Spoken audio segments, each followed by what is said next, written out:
Hello, I'm Cheryl Lecroy here with Lung Cancer Initiative. I am survivor liaison, and I have the privilege of working with lung cancer survivors across South Carolina and North Carolina.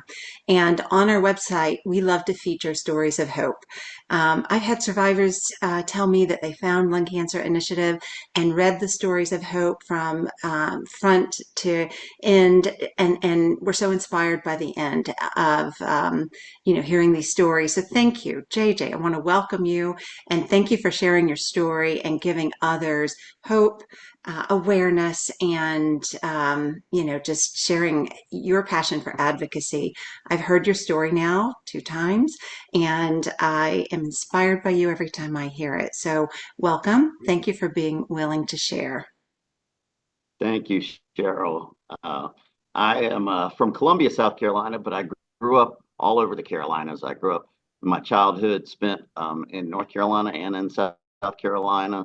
I've spent a lot of my adulthood spending time living in different parts of the two states. I've also got family lives up in North Carolina and in South Carolina. So I feel a close connection with the Lung Cancer Initiative and a lung cancer organization who's focused on trying to make things better for lung cancer survivors in both the Carolinas. So about 3 years ago, I about the time that we were coming out of COVID 2022, I had this persistent cough that was going on, and it was one of those things that I think everybody was experiencing at the time for one reason or another.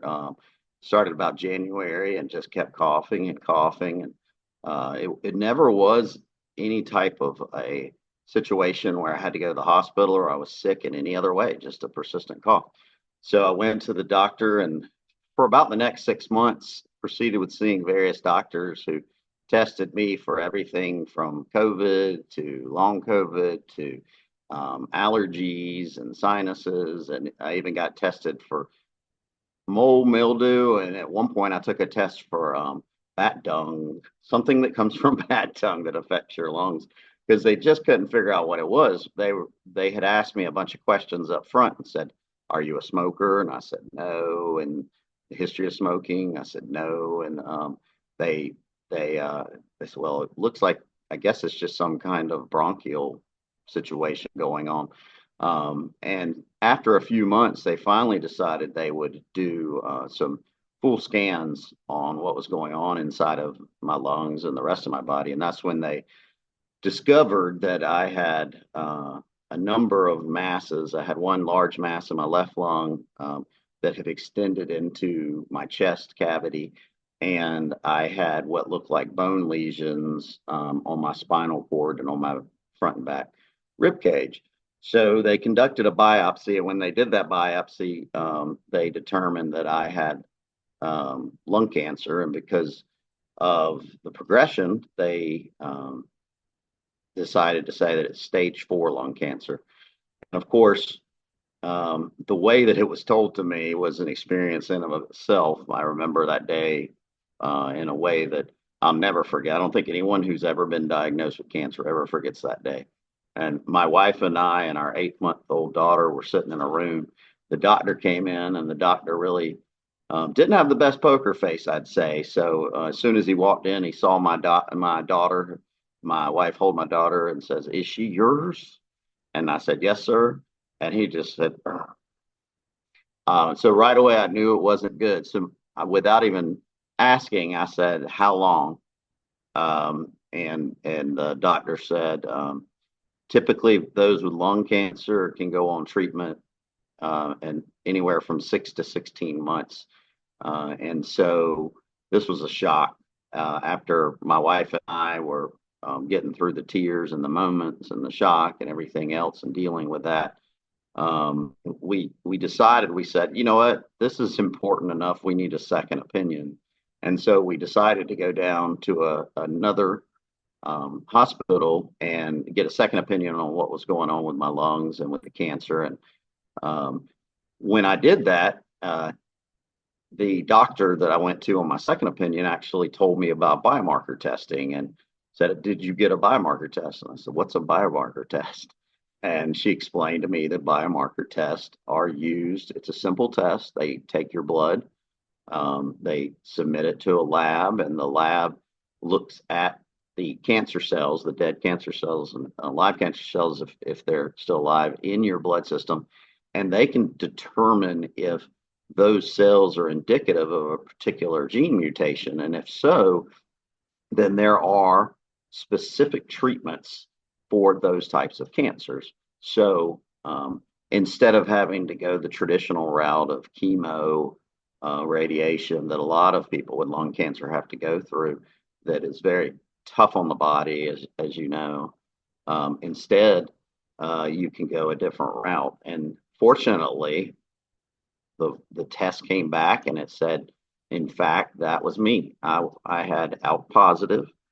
This is my ALK positive had a form of gene mutation, and that is why lung cancer formed. It wasn't from smoking, it wasn't from radon, it wasn't from being in bars, it wasn't from any of those things. It was simply that one day, for some reason, a gene mutated in my lungs, and I had lung cancer. And my doctors had to convince me this wasn't my fault. It wasn't anything I did. That it was something that happened with my body, and it happens with a number of people. And so the good news the doctor said was, you lost the lottery when you got lung cancer, because it's one of the worst you can ever have. You just won the lottery of lung cancers, though, at the time, and said, because you can get treated for this, and there is a way that you can live longer with this disease. So my prognosis went from 6 to 16 months all the way up to 6 years or more. Even there are people living with that type of cancer. And so my treatment consists now of, ever since that time, I take 8 pills a day, and those pills are targeted radiation treatment, chemo treatment, targeted at the cancer itself instead of my whole body. Now, there are side effects and otherwise, but so two things that come from that, Cheryl, I want to make sure I emphasize. One is, never take only one opinion on a cancer diagnosis. Always get a second. I actually went and got a third opinion at a different hospital system in another part of the country, who said the same thing. Did you have a biomarker? I said yes in the test. And so always get a second or third opinion. Secondly, biomarker testing. If you ever get diagnosed with lung cancer, or you've been diagnosed with lung cancer, maybe you were diagnosed and you're currently under chemo treatment or something, but you've never had a biomarker test. If your oncologist or your doctor's never suggested that, I would tell Cheryl, I would tell your survivors and the other survivors that are listening to this, that how important it is to get that biomarker testing at all cost. Unfortunately, I found out that some insurance doesn't cover biomarker testing, so there's a movement amongst the public advocacy groups and organizations throughout the country to try to get legislation passed that requires coverage for biomarker testing, because it's that important. My insurance company declined mine. I got a letter from them that said, unfortunately, they reviewed it and determined that it wasn't medically necessary. Wow. You get a letter that says you want to fire somebody up. I got so upset and immediately appealed it, contacted my provider, and just said, look, I'm willing to come down and testify before your board. I don't know who the dummy is that came up with this and said it's not medically necessary, but I would be in my grave right now or pretty soon if it weren't for the fact of that biomarker testing. So all of this experience has been great. After I went through the initial stages of I guess you'd call it, it felt like I died, and I felt like I had to accept it, and I felt like the guilt of it, and I felt all of that thing, and I moved past all that. And then all of a sudden, year one comes along, year two comes along. I said, life is starting to get a little bit normal, even though I'm still in treatment. I said to myself, I need to get active, because I need to get out there and start sharing my story, making sure people are listening, making sure people are getting screening, make sure people are getting biomarker testing, make sure people that have this persistent cough aren't waiting too long, making sure you get second opinions and so forth. And then publicly, one of my job, Cheryl, is I'm a attorney for the South Carolina legislature. And so I have been an attorney for the legislature for over 20 years. And it is kind of, I guess you'd say it's my expertise. So I said, how can I take my expertise and apply it to my disease? And that's when I said, okay, I'm going to start becoming an advocate for a policy advocate for lung cancer survivors and work on changing, increasing funding, helping get funding, work on biomarker legislation, things like that, and just become a policy advocate and hopefully train others as well to, number one, bring the community of lung cancer survivors and advocates and organizations together for a common cause, and then number two, to raise awareness about lung cancer. And that although I will say this, that if you have lung cancer, it doesn't matter whether you smoked or not, you didn't deserve it.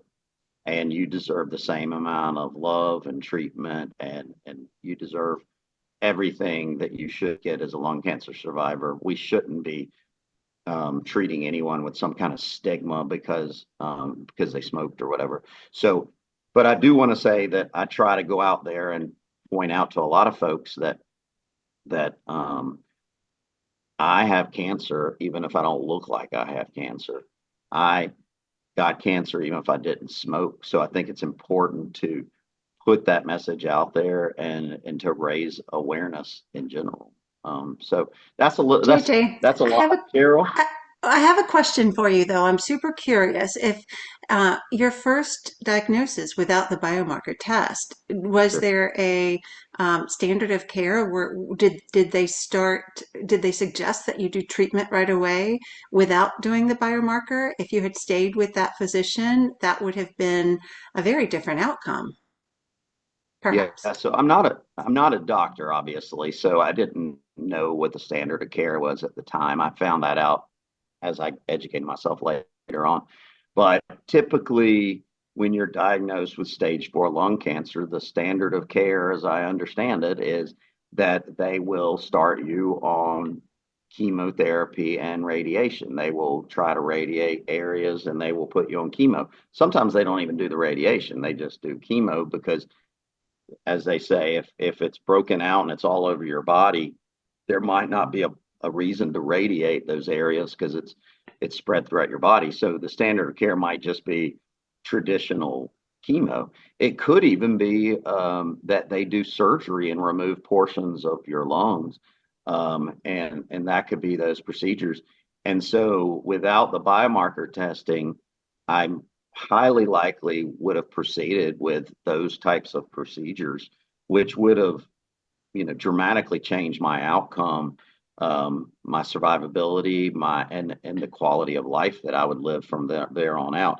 I will share with you that I had a phone call from someone that called me shortly after I was diagnosed, and I put my story out there for the first time to my coworkers. A coworker called me and said, "Hey, it sounds like you have the same thing my husband does, and he was a non-smoker, but we went to a doctor and they never gave us this biomarker test you're talking about. So he has had surgery and they removed the upper left sub portion of his lung. And they also are doing chemo and everything. And he is basically now on oxygen from time to time and is not able to exert himself fully and things like that. So what is this you're talking about, the biomarker?" And I explained it to him. And I said, first thing I said was, "I'm sorry, because I'm sorry this story happened to you. It almost happened to me, but it did happen to you. And I shared with them, I said, you need to go find a second doctor and you need to get a biomarker test." And that's what they did. And sure enough, they did the biomarker test on a second opinion and found out they also were out positive and that they could have gone on to targeted drug treatment instead of the surgery and everything else. So I was about to live that life, but I actually know someone who is living that life, and they're very frustrated. I biomarker testing, while it's highly advised and talked about, and in the world of oncology, a lot of oncologists do use it and they express it and they talk about it and they mention it to their patients. Uh, is it the 100% standard of care? I don't think so. I don't think that every oncologist out there recommends it or talks about it, maybe not even educated on it. And I'm not Yeah. sure also that some of them have told me the reason they don't mention it is because insurance doesn't cover it. So they say, I'm not going to offer something to my patient that is expensive and the insurance can't cover. And of course, I've come back to them and said, well, that's not fair. All decision making should come from the patient, right? So it should be the patient who makes the decision. You tell them it costs $1,000, let them make the decision on whether to pay that or not. Don't make that decision for them. So hopefully, if there's any oncologists watching this that don't know about biomarker testing, please educate yourself if you can do something to spread the word among oncology. But sadly enough, I know other people who've told me they never had that testing done until too later in the process, and it affects your quality of life. Thank you, JJ. What an incredible story of self-advocacy. I mean, I'm so happy with your outcome and that this targeted treatment has made a difference for you. It looks like you're celebrating Halloween in the background, and you mentioned you have a little girl, so I'm sure that your Halloween's going to be exciting. What a powerful story. Thank you for sharing your passion, the advocacy, and unfortunately, I hear way too often that folks are still not getting biomarker testing. And so we're here to educate and to share that story so that hopefully we can make this change in the world of lung cancer diagnosis. So thank you Yeah, so much. thank you, Cheryl. I will say, let me mention, and yes, happy Halloween. Let's see the decorations in the background. My daughter is now 4. You know, the one thing I asked for was, I said, time. I said, give me time. I was like, because here I was with an 8-month old, and I said, I just want time. I want to see my daughter. I want my daughter to remember me. I want to get to that age where my daughter remembers me, and knows who I was. And then as you survive, it's your next goal. I want to see my daughter go to kindergarten. I want to see my daughter, I want to walk my daughter down the aisle. That's what I want. And so anything that I can do to try to advocate for more funding, more research, and more awareness when it comes to lung cancer, I will do. And I'll mention to you, Cheryl, next week on next Tuesday on November 4th, if you don't mind me saying, Yes. I have organized an event with the governor's office and the South Carolina legislature at the South Carolina State House. And the governor is going to do a proclamation naming November Cancer Awareness Month in the state of South Carolina. And the legislature is also doing a joint resolution to recognize it. I'll be speaking, some other survivors will be speaking. And this was a joint effort, a coalition, a bringing together of the lung cancer community in South Carolina, involving groups like the American Lung Association, the American Cancer Society, the South Carolina Cancer Alliance, the University of South Carolina's Lung Cancer Survivorship Project, and of course, the Lung Cancer Initiative. So I want to kind of tell you, thank you for the Lung Cancer Initiative participating in that event next week. I think it's going to do a lot to start to raise awareness and bring our community together in South Carolina. And I appreciate what the Lung Cancer Initiative is doing already in the state of South Carolina, but especially with this event that we're putting on. Oh, fantastic. And we can't wait to participate. I'll see you there. So thank Thank you, you. JJ. See you soon.